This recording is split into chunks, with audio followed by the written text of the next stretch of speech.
Hello, 8th grade. This is Mr. Crutcher again, and today we're going to talk about Section 3, the Vietnam years at home. And in Section 2, we talked about the actual war itself in Vietnam. Now we're going to discuss what was going on in America.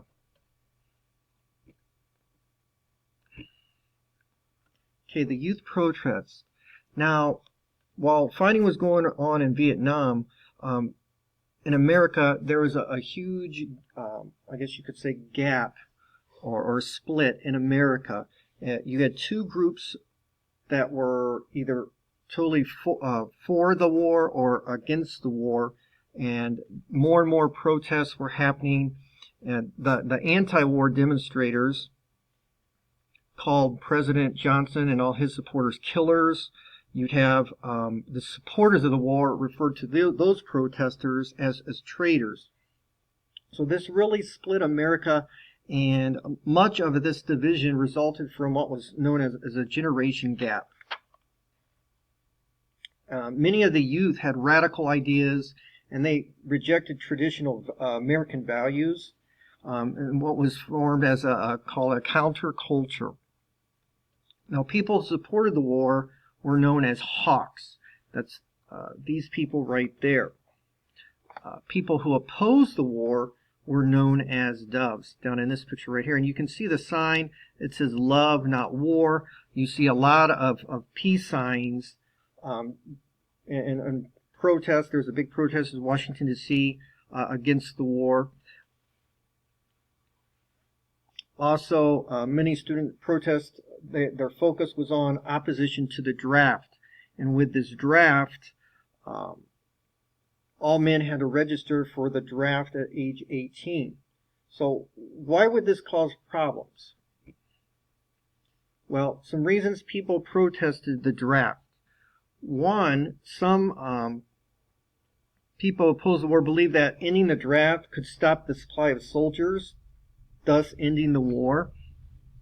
A lot of the draft opponents protested that the majority of soldiers came from poor or working class backgrounds because full-time college students got deferments, which excused them from draft for various reasons.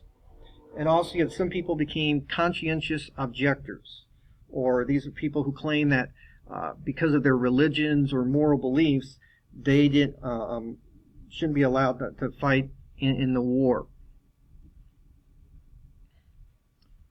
Americans had many reasons for opposing the war. Some thought that the U.S. shouldn't be involved in Vietnam under any circumstances. And others didn't like the way the war was being fought.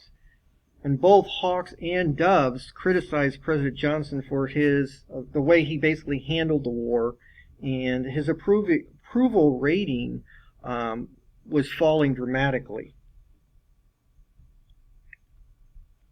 Now, the war loses support.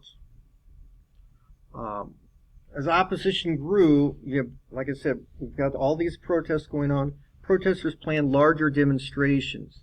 And in October of 1967, we have about 50,000 people marched to the Pentagon to protest the war. And because of all of these deep feelings against the war, the Secret Service starts to worry and begins to fear for President Johnson's safety. And so because of that, the president appeared less frequently in public. And you can see some signs here in the war in Indochina, or I think it's Indochina, Vietnam now. You've got protesters going on right there. So now it comes 1968, and in January 1968, the Johnson administration experienced a lot of problems. And one of the first things that happens was that North Korean boats seized a U.S. spy ship, the USS Pueblo. And the public is shocked when they hear of this. And then you have about a week later, on January 31st, 1968, you had the North Vietnamese and the Viet Cong. They launched a series of assaults on South Vietnam, and this would be called the Tet Offensive, because Tet was a holiday. And this would be a turning point in the war. The Viet Cong attacked American bases. They penetrated the ground of the American embassy. They captured one of South Vietnam's most important cities, Hue, and both the Americans and the South Vietnamese, they did eventually they drove the Viet Cong back, and they inflicted thousands of casualties. However, as you can see in the next slide, the Tet Offensive really turned many Americans against the war, even more now. They were shocked. American TV viewers were shocked because here they are getting told one thing, they're told we're winning the war, and then they see news reports showing that the Viet Cong, killing the Americans in the U.S. Embassy, and then that we needed a lot of days to retake Hue from Viet Cong. Well, those things were contradicting reports that the American military was winning the war. So now you have the American public and you have the media growing more critical of the United States involvement. And this war was really the first war on TV. Americans could see everything that was going on, unlike other wars where they just get news reports. They could actually see that for themselves. Now the impact back home. President Johnson faced opposition from his party. Remember, his approval rating is dropping dramatically. So in 1967, Democratic Senator Eugene McCarthy of Minnesota and Senator Robert F. Kennedy of New York announced that they would challenge Johnson for the Democratic presidential nomination. So the president responds. In March of 1968, he appears on TV to announce a new step toward peace. And he told the American public that he would halt the bombing of the North Vietnam cities. He asked North Vietnam for a comparable concession so that the peace talks could begin. He also announced that he would not run for re-election. And that's what really we just talked about with the Tet Offensive, how it was a turning point in the war. It turned a lot more Americans against the war, and it really started the withdrawal of troops, of U.S. troops from Vietnam.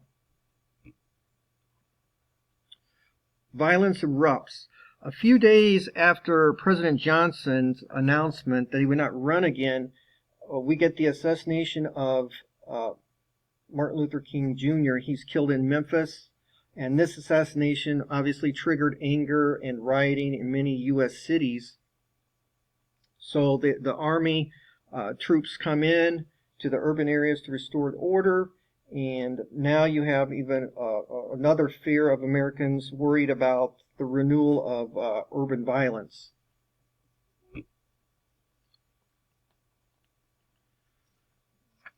Besides the assassination, the presidential race was heating up as well, with Vice President Hubert Humphrey joining Eugene McCarthy and Robert Kennedy in seeking the Democratic presidential nomination.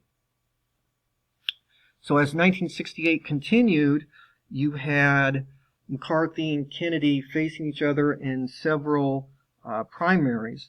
And after Robert Kennedy, who was a brother of JFK, he won the California primary in early June. However, he would be assassinated, just like his brother.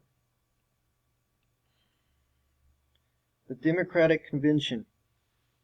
So the Democrats held their nominating convention in Chicago in 1968, and it was very clear that Humphrey had enough support to win the nomination. However, anti-war groups disliked Humphrey because he was Johnson's vice president and he supported the Vietnam War. And during the convention, you have protesters, you have police clashing outside the convention hall, and when the protesters began throwing objects at the police, obviously the police reacts by attacking the protesters. They attack them with tear gas, their nightsticks, and what came of this, Humphrey does win the nomination, but all this violence outside the convention hall and all this anger inside, it's all shown on national TV. So the American public is seeing all of this, what's taking place, and this really damages the image, of the Democratic Party and Humphrey's candidacy. So we come to the election of 1968. The Republican Party nominated Richard Nixon, and Nixon he promised to return to law and order and to represent what he called the silent majority who did not shout in protest. And the problem with Nixon was he made basically a vague promise that he would achieve peace with honor in Vietnam. He didn't really have a lot of reasoning. It was just basically a open and promise. And the popular vote ends up being close, but Nixon does win the election in 1968. Some questions to consider. Number one, how did the war affect the standing of President Johnson with the American public? The second question, why did President Johnson announce his intention not to seek re-election? Question 3, although Hubert Humphrey won the Democratic nomination, why was he a weakened presidential candidate? And then number 4, why did Richard Nixon think it was necessary to promote a return to law and order?